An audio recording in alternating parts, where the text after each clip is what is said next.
नमस्कार. व्यावसायिक अर्थशास्त्र अर्थातच सूक्ष्म अर्थशास्त्राच्या या लेक्चरमध्ये आपले सर्वांचे स्वागत आहे.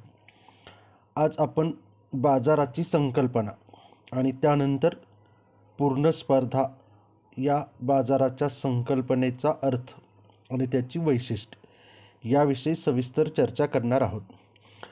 सर्वात प्रथम आपण बघूयात बाजाराची संकल्पना. मुक्त अर्थव्यवस्थेत अनेक प्रकारच्या बाजारपेठा अस्तित्वात असल्याचे आढळून येते. यालाच बाजाराची विविध प्रतिमाने मार्केट मॉडेल्स असेही म्हणतात. सर्वसामान्यपणे बाजार म्हणजे गावातील किंवा शहरातील असे विशिष्ट ठिकाण की जेथे खरेदीदार व विक्रेते एकत्र येऊन वस्तू व सेवांची विशिष्ट किमतीला खरेदी विक्री करतात. याला आपण सर्वसामान्य भाषेमध्ये बाजार असं म्हणतो.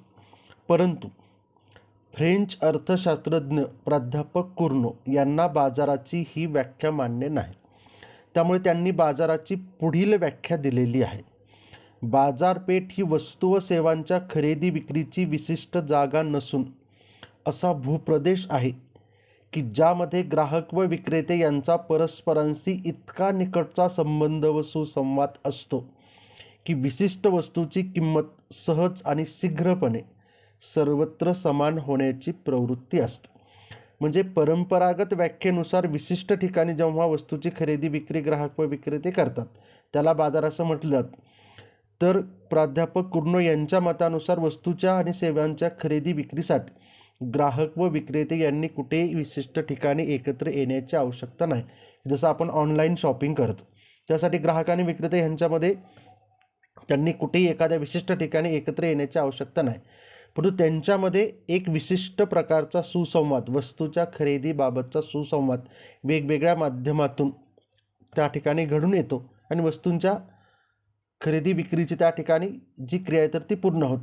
त्याचप्रमाणे हा सुसंवाद आणि हे संबंध इतके निकटचे असतात की आज ऑनलाईन शॉपिंग करत असताना आंतरराष्ट्रीय पातळीवर त्या संबंधित वस्तूची किंमत सर्वत्र समान असण्याची प्रवृत्ती असते. त्यामुळे आजच्या बाजारपेठेमध्ये बाजार अस्तित्वात येण्यासाठी विशिष्ट ठिकाणाची आवश्यकता नाही, तर ग्राहक व विक्रेते यांच्यामध्ये निकटचा संबंध आणि त्यांच्यामध्ये वस्तूच्या खरेदी विक्रीबाबतचा सुसंवाद होणे अपेक्षित आहे. या दोनही व्याख्यांचा विचार केला तर या व्याख्यांवरून बाजार अस्तित्वात येण्यासाठी विशिष्ट ठिकाण किंवा जागेची आवश्यकता नसते, तर ग्राहक व विक्रेते यांच्यात विशिष्ट वस्तूच्या किंवा सेवेच्या खरेदी विक्रीबाबत प्रत्यक्ष किंवा अप्रत्यक्षपणे सुसंवाद होणे आवश्यक असते.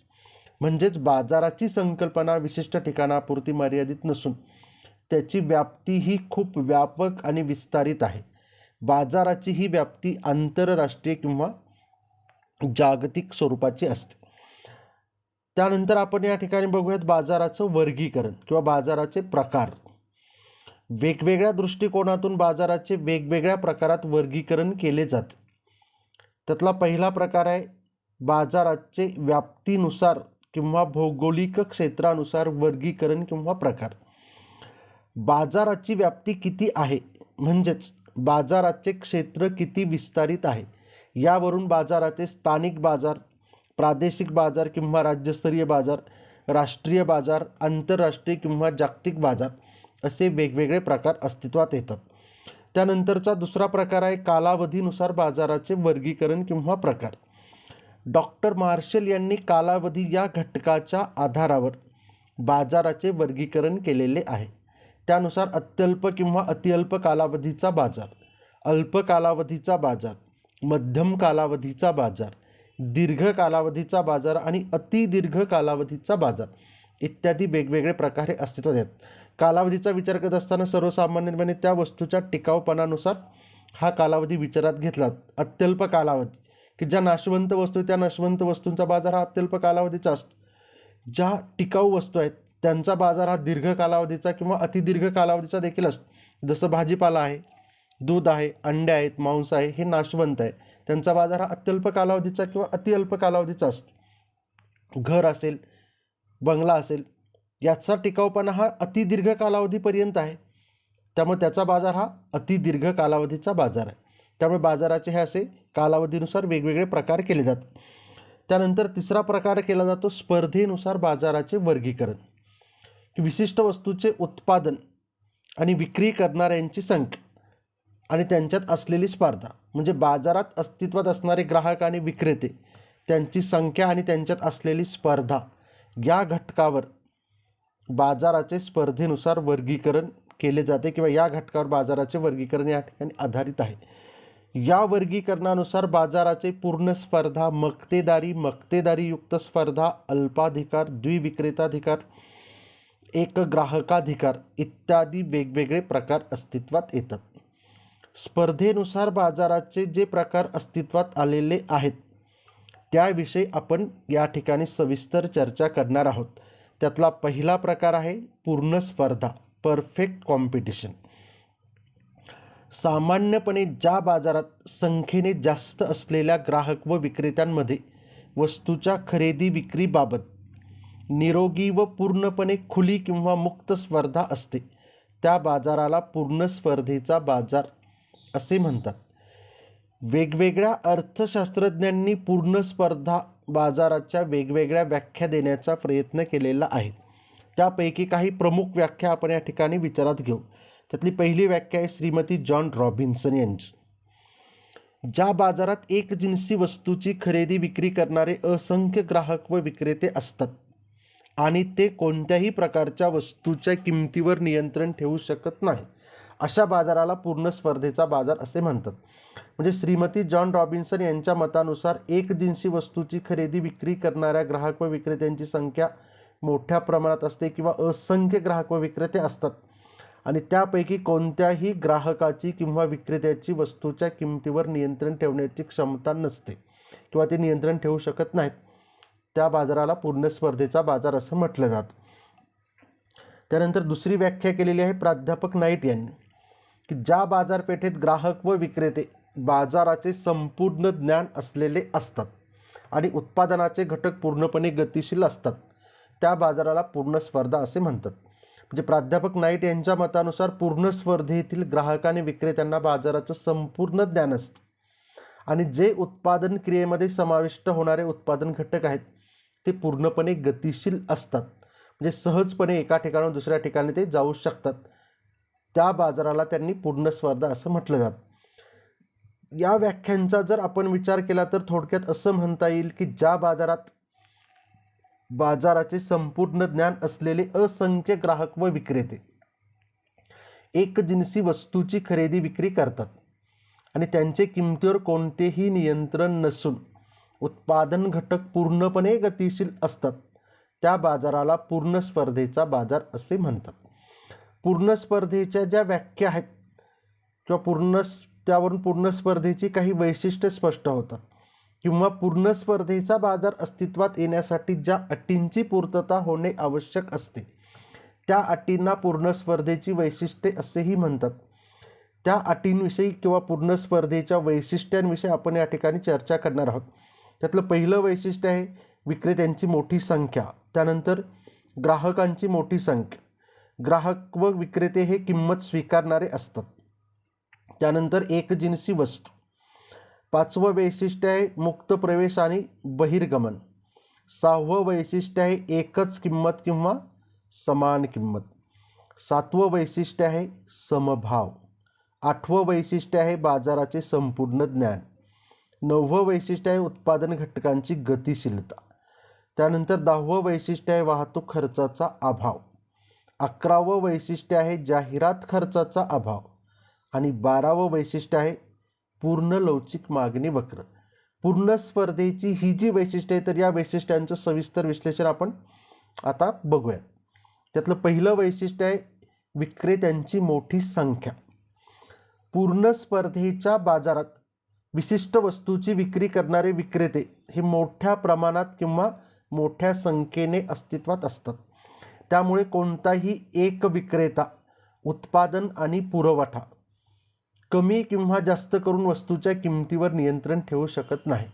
म्हणजे कोणताही एक उत्पादक उत्पादनात वाढ करून किंमत कमी करू शकत नाही, उत्पादनात घट करून किमतीमध्ये वाढ करू शकत नाही. म्हणजेच एका उत्पादकाने पुरवठा कमी केला तरी किंमत वाढत नाही किंवा पुरवठ्यात वाढ केली तरी किंमत कमी होत नाही, कारण पूर्ण स्पर्धेतील प्रत्येक उत्पादक किंवा विक्रेत्याचा एकूण पुरवठ्यात असणारा वाटा किंवा हिस्सा हा अतिशय अल्प असतो.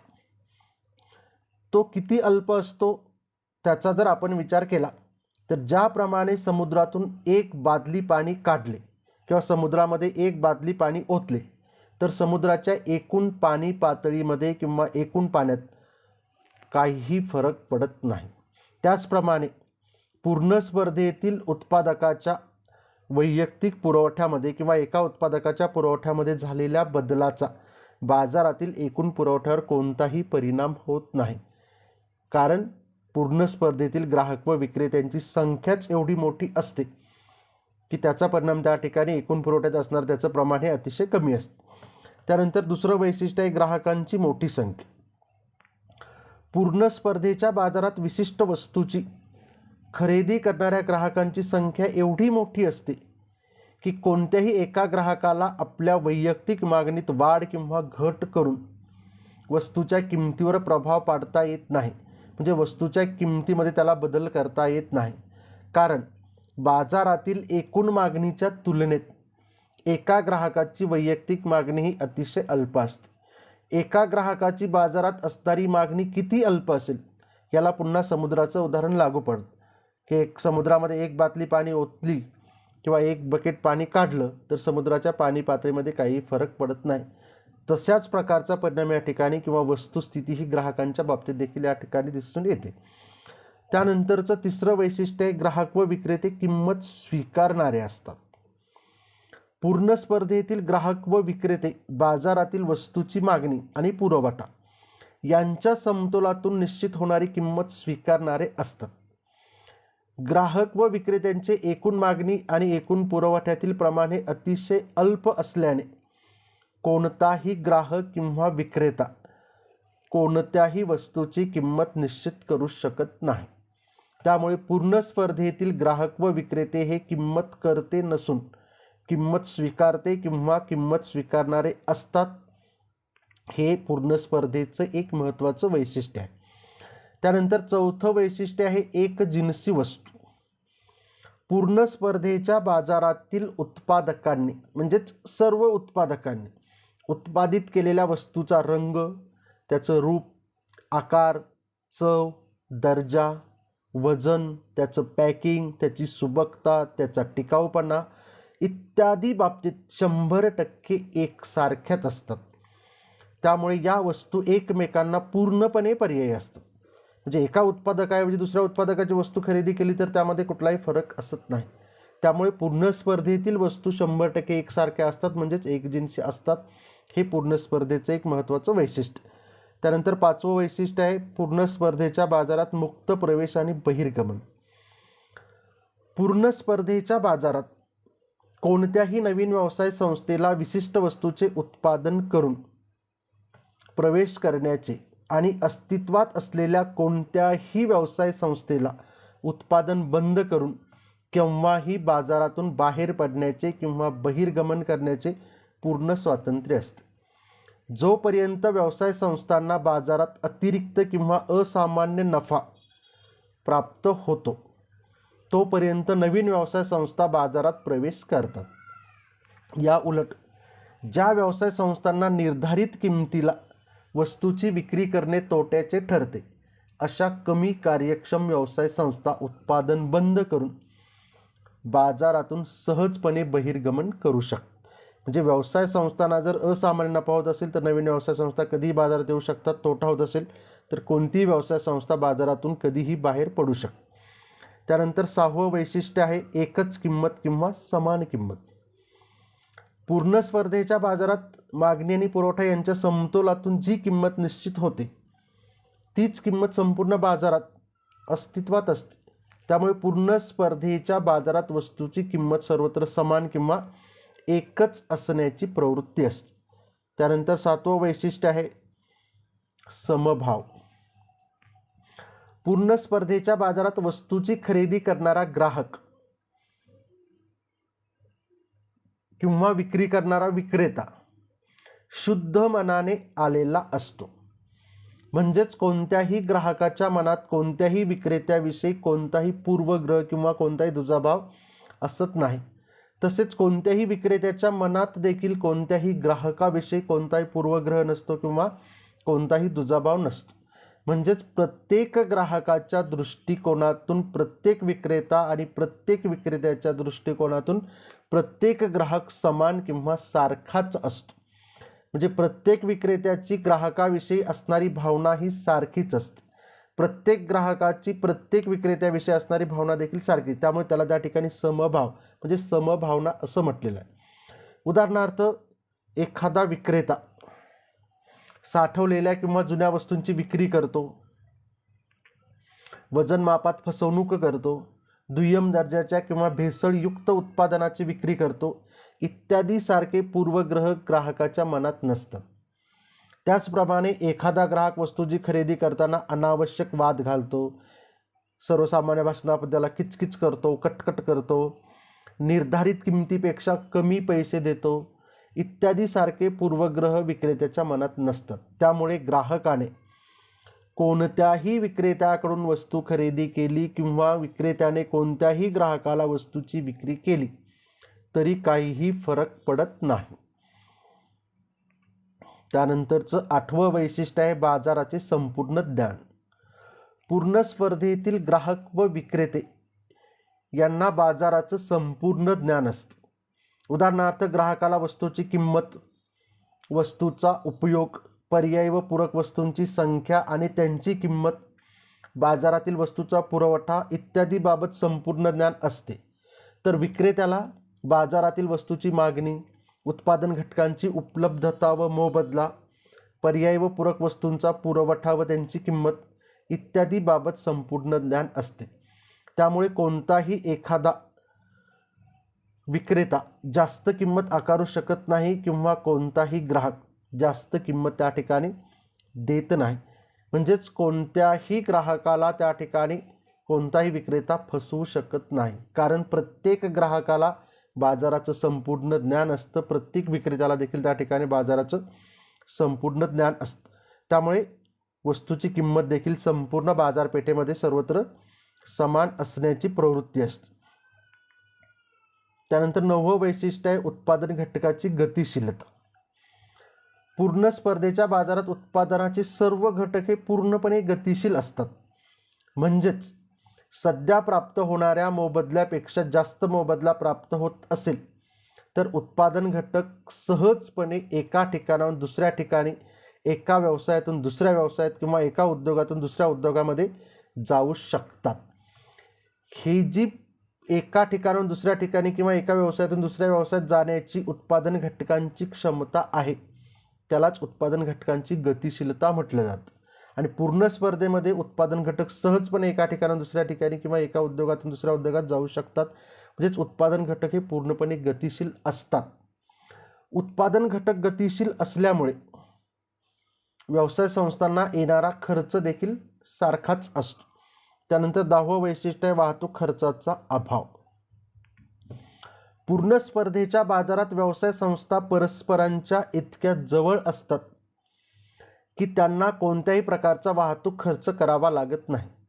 तसेच वस्तूच्या किमतीवर वाहतूक खर्चाचा परिणाम होत नाही, कारण पूर्ण स्पर्धेतील एकजिनसी वस्तूंची किंमत ही मागणी आणि पुरवठा यांच्या समतोलातून निश्चित होते आणि तीच किंमत सर्वत्र समान असते.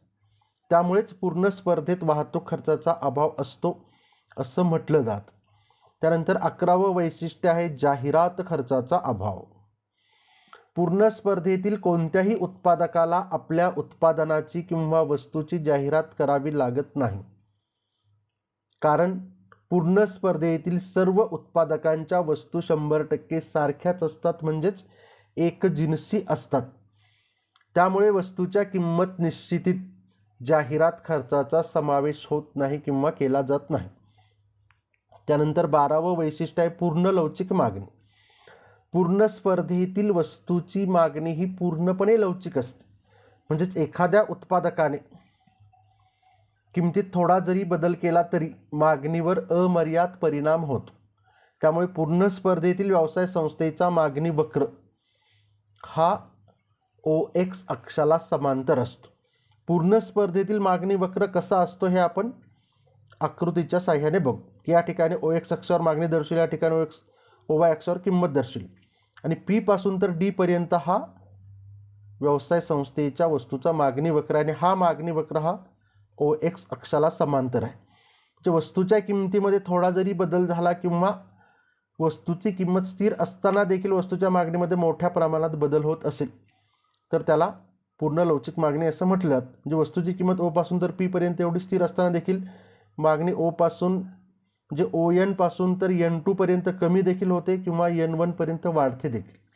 त्यामुळे हा जो मागणी वक्र तर हा मागणी वक्र हा OX अक्षाला समांतर असतो.